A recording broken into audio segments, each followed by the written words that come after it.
Chapter 13 Journey Towards the Eternal Destination. Once again, I was standing on the high point of Araf along with the prophets and other shuhada. The plain of judgment was clearly visible from this vantage point. As far as the eyes could see, people were divided into two groups in the vast plain. To the right, there were rows upon rows of people. They were the people of paradise. They had glowing faces, smiles on the lips, and a sparkle in the eyes. They were very well dressed. Their hearts were filled with joy, and their souls were strongly indebted with gratitude. These were the people on the right-hand side. What could one say about the good fortune of the people of the right side? On the left side of the plain, a large crowd of people sat on their knees facing the hell, with their hands tied behind their backs. These were the people of the hell. They awaited the final transfer to their eternal abode. Their faces were drawn out, and their eyes looked lifeless. With foreheads drenched in sweat, their necks were bowed. Their complexions had darkened, and their bodies were covered with dust and dirt. These were the people on the left-hand side. What could one say about the utter misfortune of the people of the left side?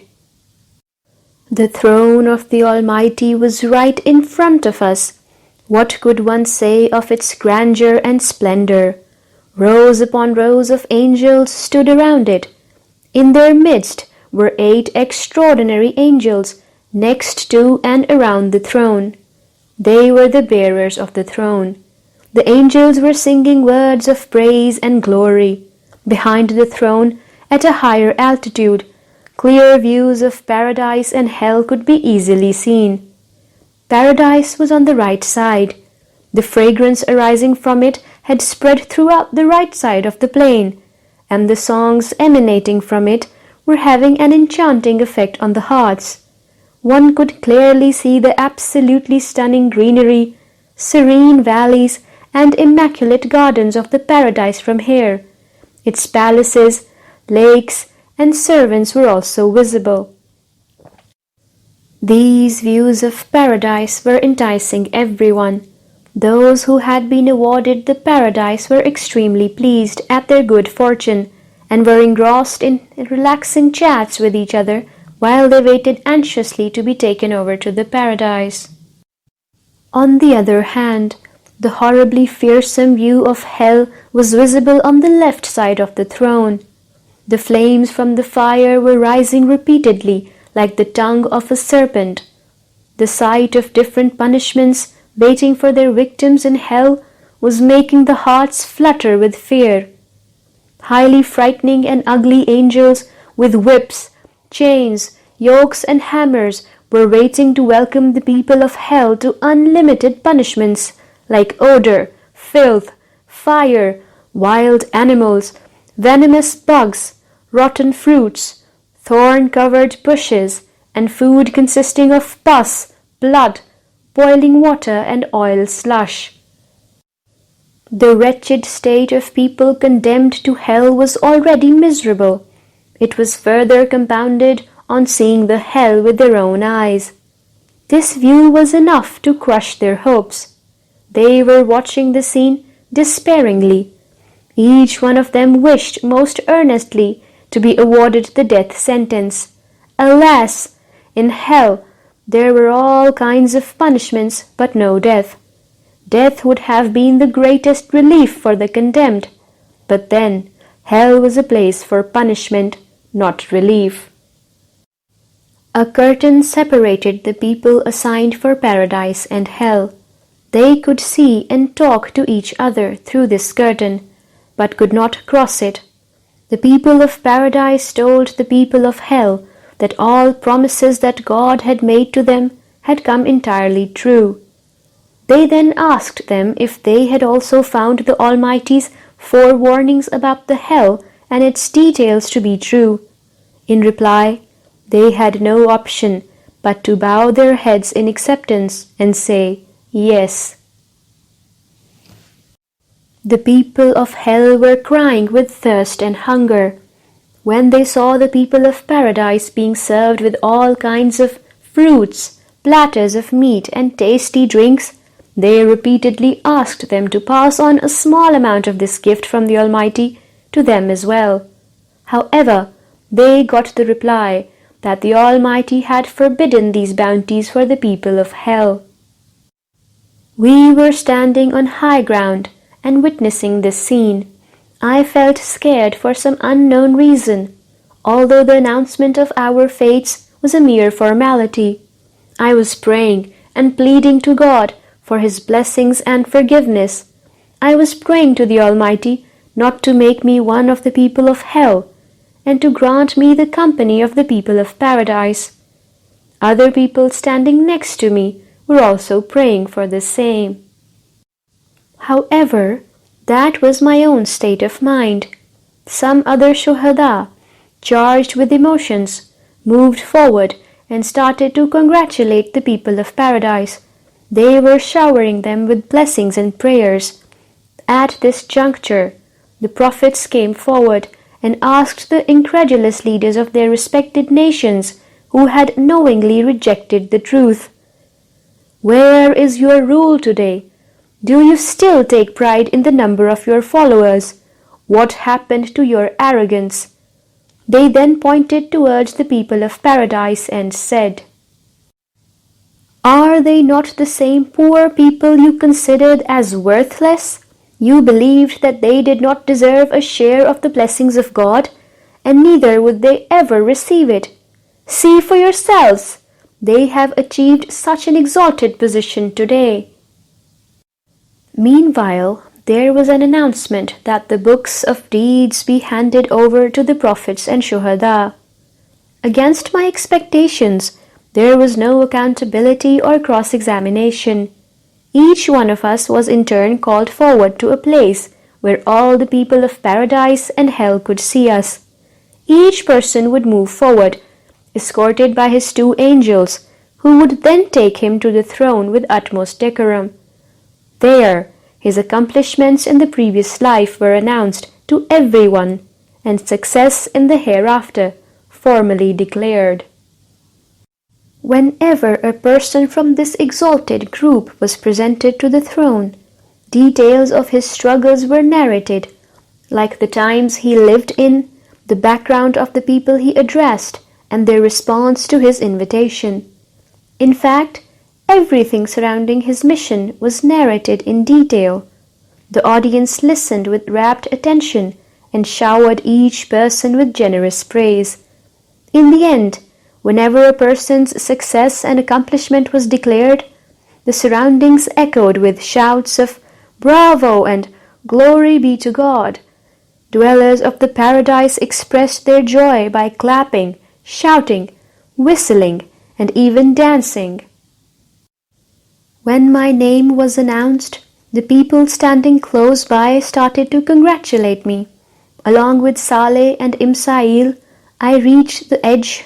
From where I was standing, everyone in the plain could see me. Imsail was carrying my book of deeds. Saleh was walking in front of me. When we reached there, I bowed my head and stood in silence. The Almighty said, "Abdullah, the time to bow your head is over. Lift your head. People want to see you." I lifted my head. Tears of gratitude flowed from my eyes with a triumphant smile on my face. With the permission of the Almighty, Saleh and Imsail started to narrate the details of my life. I looked towards the plain and saw many familiar people waving to me. They included my family, friends, the righteous people who had supported me, the believers who had accepted my call, and those men and women who had rectified their ways in response to my preaching about oneness of God and the hereafter. I also waved back. However, my eyes were searching for Naima. She was standing amongst our children. I could see tears of joy on her smiling face. When she realized that I was looking at her, she lowered her gaze shyly. Lala was standing next to her. She was most excited, standing on a chair and clapping passionately. Arifa, Alia, Anwar, and Jamshed were also standing on their seats and waving their hands vigorously. I glanced to my left. It was an entirely different scene there. The people of hell were engulfed in a never-ending darkness of various negative emotions, including shame, disgrace, regret, apprehension, humiliation, sorrow, disappointment, agony, hardships, and self-blame. If the sky had the ability to lament it, it would have recited an elegy on the misfortune of those who had failed on this day of judgment. If earth had the ability to express itself, it too would have recited a tragic poem on the condition of the people of hell. If words had a voice, even they would have decried their failure in portraying the utter misfortune of the people of hell. I felt the urge to somehow turn the wheel of time backwards, return to the old world, and show this scene to the people of the world. If that were possible, I would shout myself hoarse, saying to them, "Oh, all of you hard-working people, competing with each other for the sake of worldly wealth and possessions, leave the rat race. If you have to compete, compete for success on this day. If you have to race against others, race to attain the paradise. If you have to make schemes, scheme to save yourself from the hell. You compete to leave others behind in material possessions like plots of land, shops, houses, status, careers, cars, jewelry, and expensive dresses, etc. You rejoice at attaining worldly success and cry on losing it. If you want to rejoice, rejoice at the hope of attaining the paradise. And if you have to cry, cry at the prospect of being sent to the hell. Live for this day and die for this day, the day when life will begin, never to end again." The flow of tears rolling down my face increased further. However, this time they were not tears of joy.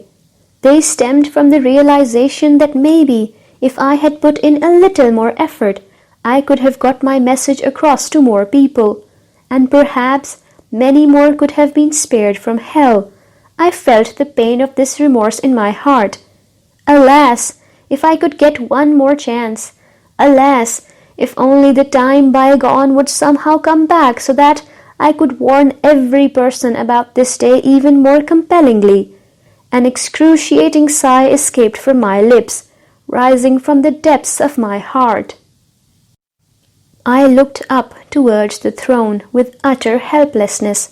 As always, the exalted presence of the Almighty was cloaked in a veil of royalty. This elegant and graceful veil was like the unconcerned grace of a beauty, oblivious to its surroundings. The gaze of this insignificant servant got transfixed at the imagined feet of the Almighty, behind an attire of His attributes. I had never returned unfulfilled from there. For this worthless beggar, his only asset was those feet. Whether the exalted emperor considered it of any significance or not did not matter. This is all I had to offer. This is all I could hope for. When the heart calmed down a bit, my eyes drifted towards the people of hell again. I knew a few of them. Their number was quite large. Crouched and crowded, they sat slavishly with their shoulders rubbing together. They avoided my gaze, and many of them had turned their backs towards me. As such, I could not see many of my acquaintances there. However, their sight made me appreciate and realize the blessings of the God Almighty, which had saved me from meeting such a miserable fate. I felt that of all the infinite bounties of paradise, perhaps the two greatest blessings were that one would be saved from the rigors of hell, and then would be sent to paradise with such sterling honor. It was not long before all people present in Araf were processed. There were no more decisions to be announced. However, it looked like something else was still to happen. Everybody was standing at his place. A very stout and strong animal was brought in. There was a rope in its neck. Angels were dragging it towards the throne. Saleh whispered in my ear, "This is death. It has been brought here so that it can be put to death." There was an announcement from the throne. "The death is being put to death today. As of now, neither the dwellers of paradise nor the inmates of hell will die." With this announcement, the angels laid the animal on the floor and slaughtered it. The residents of paradise welcomed this through thunderous clapping, while the inmates of hell moaned and groaned. If they had any hope of escaping hell, it had died with the demise of death. A command was issued from the throne to take the inmates of hell to their destiny in groups. The angels started moving swiftly. Panic erupted on the left side of the throne. Amongst sighs and screams, angels would get hold of the criminals and the disobedient, and gathering them in a group, drive them towards the hell. When each group reached the gates of the hell, the guardian angels of hell welcomed them. They then passed them into hell through one of its 7 gates, dependent upon the type of their sin. Amidst all this, we would regularly hear the voice of the Almighty from the throne, asking the hell periodically, "Are you full yet?" The hell would reply in a raging voice, "My Lord, are there any more people left? Please do send them." On hearing this, wailing and pleading would get louder in the plane of judgment. Angels would swiftly move and grab the remaining criminals, dragging them towards their final abode. Hence, in a short time, all those condemned to hell were sent to the final abode that they had been promised. Thereafter, a command emanated from the throne, "Take the people of paradise to their destination." When this announcement was made, there were still some people left on the left side of the throne. I asked Saleh, "Who are these people? Why have they not been sent to hell?" Saleh answered, "They are the hypocrites. They will be incarcerated in the lowest and the worst part of the hell. They used to deceive God in their worldly lives. They will therefore be given the worst punishment. In fact, their punishment will begin with the deception." "Deception? Please elaborate," I asked. Saleh replied, "Well, they will get the impression that with the announcement of transferring the people of paradise to paradise, perhaps they have also been spared on account of their apparent faith. However, this is merely a misconception, and it shall be rectified soon." At that moment, a beautiful and captivating chorus reached my ears, singing the melody of praise for the Almighty. "All praise is for God, the Lord of the worlds." This was the melodious voice of the bearers of the throne and other angels, singing the song of utter thankfulness for their Lord. Saleh said, "This indicates that the judgment day has reached its conclusion." Simultaneously, darkness started to set in the plain. Apart from the light emanating from the throne, there was no other source of light. I was not able to see anything at all. I asked Saleh worryingly, "What is happening?" "It is getting dark," he replied briefly. "I can see that, my friend, but what's the reason for it?" I asked. "The reason for this is that only those who have the light of true faith in their hearts and righteous deeds to go with it will be able to cross this darkness and enter the paradise." He then passed over the record of my deeds into my hands. A unique light came out of it that allowed my eyes to see clearly in the darkness again. Saleh added, "Everybody has been handed over his record of deeds. It is now the sole source of light for its bearer in this darkness. Everyone here, except for the hypocrites, has this light." What will happen now? I inquired. We will now go downwards. Each nation will go to the paradise under the leadership of its prophet. Where is the way to the paradise? I questioned. It is very close to the throne. Behind the throne, on the right side, from where you could see the paradise earlier, is the way to it. However, the path passes over the deep pit of the hell, where it is steeped in darkness. The brighter one's light is, the easier and quicker is this passage over the hell. Oh, that means that there is still one more test to go, I said. No, it is not a test. It only exemplifies the worldly life. During life, whoever travelled on the straight path to God with loyalty, obedience, conviction and steadiness will be able to cross this path to paradise today with similar ease and speed. Regardless of whether they cross it quickly or slowly, all those who were given their books of deeds in their right hands will manage to cross over the deep pit of hell and enter paradise. However, when the hypocrites try to cross over without the light of true faith and righteous deeds to guide them, they will fall off it into the lowest pit of hell. There they will be greeted with the worst punishments imaginable. Will my family accompany me on this journey? I asked. No, today everyone has to go through this last journey alone, Saleh answered with certainty.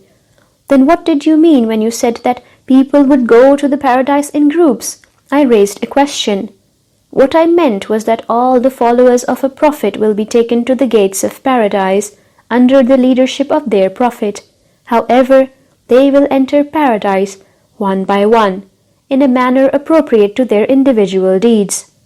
Saleh then asked me a question after a pause. Do you desire to see yet another event? Before I could respond in affirmative, he moved forward swiftly, taking me along, until we reached a place where people possessed extremely bright radiance. This brightness covered them as they moved from behind, from front, from their left and right. They were saying loudly, O our Lord, keep our Nur alight and forgive us. You have full control over everything. Verily, nothing is beyond you. I recognized them without asking Saleh. They were indeed the companions of the last prophet. Who was leading them? The Prophet, peace be upon him, himself was an epitome of Nur at its peak. Following their lead, I also started to recite their words. I used to recite this prayer from the Quran often during my past life. However, the most appropriate time to recite it was indeed now. We were walking in the same direction when Saleh said, Watch what happens now. As soon as Saleh uttered these words, I saw some people running towards the companions, many falling over in the process. They did not have any light with them. As soon as they came near, they started to plead to the companions to give them a little of their light.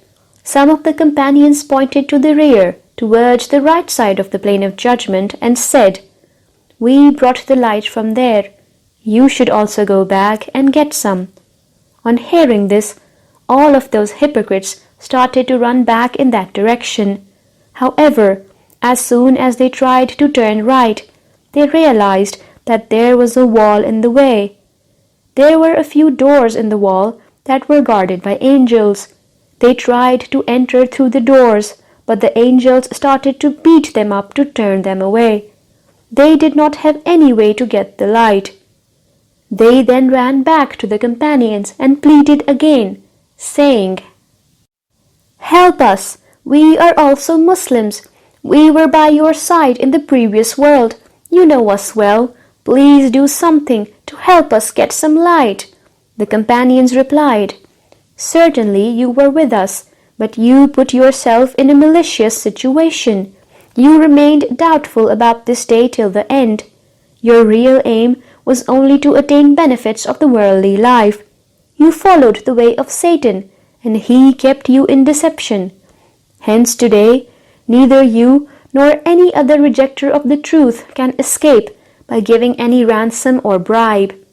On hearing this, the hypocrites realized that their destiny would not be any different to all those who had rejected the truth. It seemed dangerous to them to turn back. Therefore, they decided to try to find a way by moving forward in the darkness, without any light to guide them. This attempt could have had only one consequence. One by one, screaming and wailing, they stumbled into the hell below, where the angels of chastisement were waiting to give them a taste of their medicine. We continued to move forward towards the paradise, reciting the same prayer again. O our Lord, do not let our nur extinguish. Save us from the fate of the hypocrites and forgive us. Indeed, you have power over everything.